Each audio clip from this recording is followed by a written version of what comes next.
Definitely attack on Titan को जिंदगी में एक बार जरूर देखना। और यार जो लोग कहते हैं ना कि एनीमे बच्चों के लिए होता है, तुम्हें कोई आइडिया नहीं है कि तुम कितना बड़ा एक्सपीरियंस मिस कर रहे हो।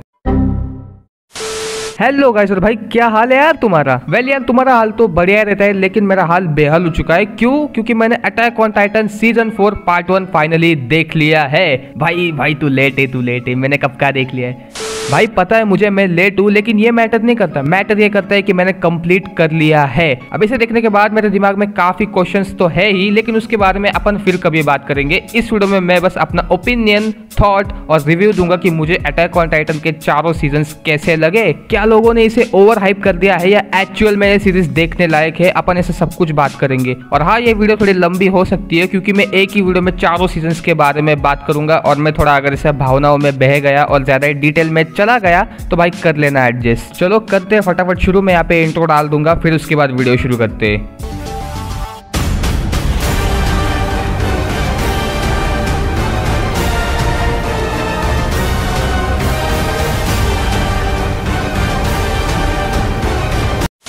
तो पहली बात, अटैक ऑन टाइटन ये कोई ओवर हाइप एनिमे नहीं है, उल्टा ये one of the greatest anime series है। It's a complete masterpiece. देखो, जब मैंने अटैक ऑन टाइटन का फर्स्ट टाइम नाम सुना था तब मेरे दिमाग में एक क्वेश्चन था कि भाई टाइटन तो किसी प्लेनेट या मून का नाम है ना, तो भाई यहाँ पे उस पे अटैक होने की क्यों बात हो रही है। लेकिन तुमने वो कहावत सुनी होगी ना कि नेवर जज a book by its cover, और यहाँ पे भी वही हाल हुआ। यहाँ पे टाइटन्स का मतलब है राक्षस, और यहाँ पे राक्षसों के ऊपर अटैक होने की बात हो रही है। अब यहाँ पे मैं तुम्हें बेसिक प्रीमाइस बताता हूँ ताकि तुम्हें आइडिया आ जाए कि मैं किस बारे में बात कर रहा हूँ। तो इस सीरीज का कॉन्सेप्ट कुछ ऐसा है कि जो हमारी ह्यूमैनिटी है या जो इंसान लोग हैं वो एक बड़ी सी दीवार के अंदर रहते हैं। क्यों? क्योंकि उस दीवार के बाहर टाइटन्स रहते हैं। टाइटन्स बेसिकली बड़ी हाइट वाले राक्षस है जो कि इंसानों को जिंदा खाते हैं। तो यहाँ पे खुद को बचाने के लिए वो उस बड़ी सी दीवार के अंदर रहते हैं। लेकिन स्टोरी में यहाँ पे एक नया ट्विस्ट आता है। टाइटन्स उस दीवार को तोड़ देते हैं और अंदर घुस के वो इंसानों को खाना शुरू कर देते हैं। और अब यहाँ पे अपना जो मेन कैरेक्टर है कैप्टन लीवाई, सॉरी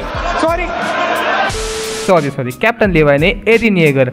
लिटरली शो देखने से पहले मुझे ऐसा ही लगता था कि भाई कैप्टन लीवाई ही होगा मेन कैरेक्टर।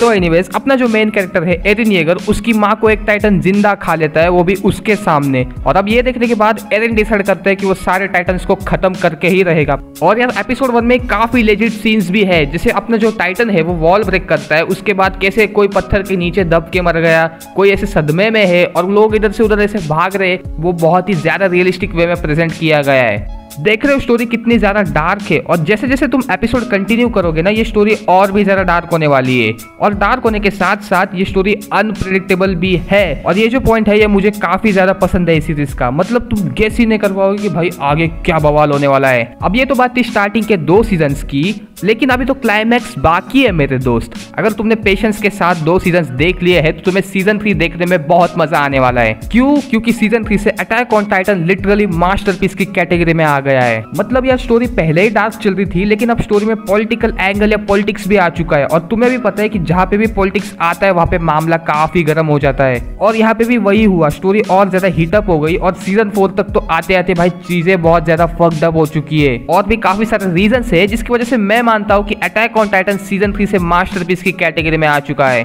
पहला रीजन जैसे कि मैंने तुम्हें बताया कि पॉलिटिकल एंगल। दूसरा रीजन है इसके माइंड फकिंग ट्विस्ट्स। मतलब ब्रो सीजन 3 में तुम्हें इतने माइंड फकिंग ट्विस्ट देखने को मिलेंगे ना जिसे देखने के बाद फटके हाथ में आ जाएगी। मजाक नहीं कर रहा हूँ, सच में फटके हाथ में आ जाएगी। और एक पॉइंट पे तो इतनी खतरनाक इंटेंस सिचुएशन आ गई थी ना कि दोनों में से तुम एक ही ऑप्शन चूज कर सकते हो। और सच में वो बहुत ही ज्यादा इंटेंस सिचुएशन थी। अब जिन्होंने देखा है वो समझ गए होंगे कि मैं किस सीन की बात कर रहा हूँ। तीसरा रीजन है इसका एक्शन। मतलब पार्ट 1 में तुम्हें एकदम खतरनाक एक्शन देखने को मिलेगा, केनी वर्सेस लीवाई और वो रॉयल फैमिली वाली बैटल भी। और पार्ट 2 का एक्शन तो उससे भी ज्यादा इंसेन, वो थंडर स्पीयर्स वाले सीन और specially captain लीवाई versus beast Titan, उसका तो मैं राउंड 3 का वेट कर रहा हूँ। अब ये तो बात हो गई सीजन 3 की। अगर मैं सीजन 4 या फाइनल सीजन की बात करूँ तो वो तीनों सीजन से काफी डिफरेंट है, चाहे मैं बात करूँ स्टोरी लाइन के पर्सपेक्टिव से या एनिमेशन के पर्सपेक्टिव से। एनिमेशन के पर्सपेक्टिव से कैसे? देखो एओटी के पहले 3 सीजन एनिमेट किए हैं विट स्टूडियोज ने, ठीक है, और जो 4th सीजन है उसे एनिमेट किया है माप्पा स्टूडियोज ने। तो तुम्हें एनिमेशन में डिफरेंस इजीली देखने को मिलेगा। और यार फैंस हमेशा झगड़ते रहते हैं कि विट स्टूडियोज ने अच्छा काम किया है, कोई कहता है माप्पा स्टूडियोज ने अच्छा काम किया है। मैं तो कहता हूँ यार दोनों स्टूडियोज ने अच्छा काम किया है।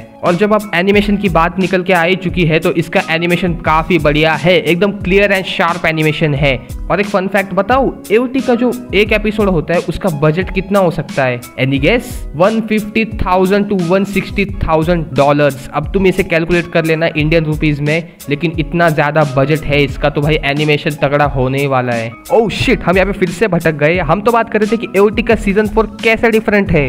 तो देखो सीजन 4 डिफरेंट इसीलिए फील होता है क्योंकि यहाँ पे पर्सपेक्टिव ही चेंज कर दिया गया है। हमें जो स्टार्टिंग के 3 सीजन्स है वो पैराडाइज होलो के पर्सपेक्टिव से दिखाए हैं, लेकिन सीजन 4 जो हमें दिखाया गया है वो मार्लियंस के पर्सपेक्टिव से दिखाया है। समझ रहे हो ना, सारा खेल पर्सपेक्टिव का है यहाँ पे। और साथ ही साथ जो स्टोरी है वो पास्ट से प्रेजेंट में जाती है, प्रेजेंट से पास्ट में आती है, फिर से पास्ट से प्रेजेंट में आती है। इसकी वजह से बहुत ही ज्यादा कंफ्यूजन होता है। इसीलिए मैं तुम्हें रिकमेंड करूंगा कि जितना फोकस लगा कि तुम स्टडी मटेरियल देखते हो उतना फोकस लगा कि तुम सीजन 4 देखना, ताकि तुम्हें कंफ्यूजन कम हो। और यार एक और पॉइंट मैं यहाँ पे ऐड करना चाहूंगा कि सीजन 4 देखने के बाद अपने को समझ ही नहीं आता कि स्टोरी में एक्चुअल में हीरो और विलन है कौन। कभी लगता है मार्लियंस विलन है, कभी लगता है एरिन विलन है, कभी लगता है जीक विलन है, तो एक्चुअल में विलन है कौन? अब ये तो हमने डिस्कशन कर लिया चारों सीजन्स के ऊपर। अब बात करते हैं एक्शन के बारे में। देखो एओटी का जो एक्शन है वो काफी डिफरेंट है।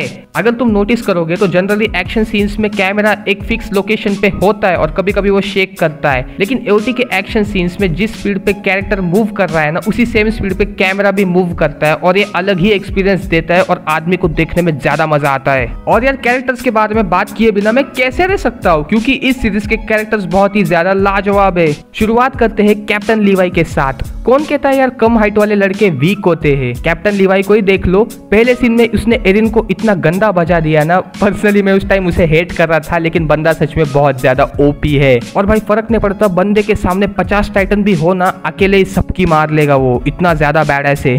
और यार देखो मैंने ज्यादा एनीमे तो नहीं देखे, लेकिन जितने भी एनीमे देखे ना उनमें one of the best female character होगी मिकासा। मतलब यार पहले तो इसका फेस देखो,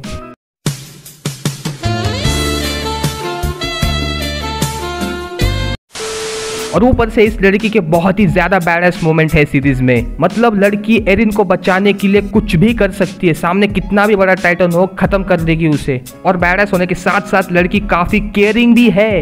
ये तो सोने पे सुहागा वाली बात हो गई। किस लड़के को ऐसी लड़की पसंद नहीं आएगी? और यार देखो मिकासा तुम्हें पसंद आए या ना आए, सीजन 2 के एंड तक तो भाई तुम इसके दीवाने हो जाओगे, बिल्कुल मेरी तरह। और अगर मैं बात करूं कमांडर एरविन की, एरिन नहीं एरविन, दोनों में फर्क समझो, तो यार कमांडर एरविन के अंदर सारी लीडरशिप की क्वालिटी है और मेरे ओपिनियन में he is the best commander. Even captain लीवाई भी उस पर भरोसा करता है, तो भाई समझो कितना बढ़िया कमांडर होगा वो। और यार अब बात करते हैं शो का मेन कैरेक्टर जिसके ऊपर सबसे ज्यादा फोकस था, एरिन येगर।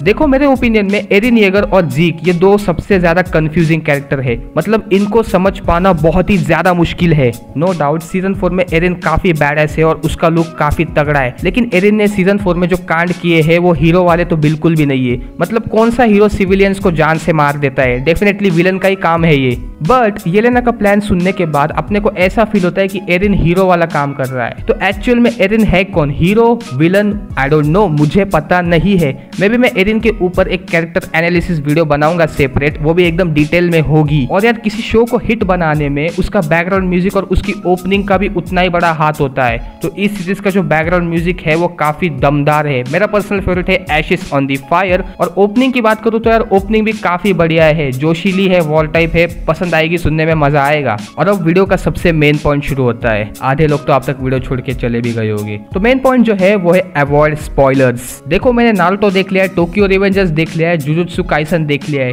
लेकिन अभी तक मुझे उसका कोई भी मांगा स्पॉयलर्स आया नहीं है। लेकिन एओटी के मांगा स्पॉयलर्स तुम्हें हर जगह मिल जाएंगे। कमेंट सेक्शन में जाके देख लो, इंस्टाग्राम पे देख लो, हर जगह देखने को मिल जाएंगे। तो भाई मैं मांगा रीडर से यही कहूंगा कि भाई क्यों करे हुए चूतियागिरी। पता है मुझे काफी एक्साइटमेंट है तुम में, लेकिन कंट्रोल करो ना यार थोड़ा।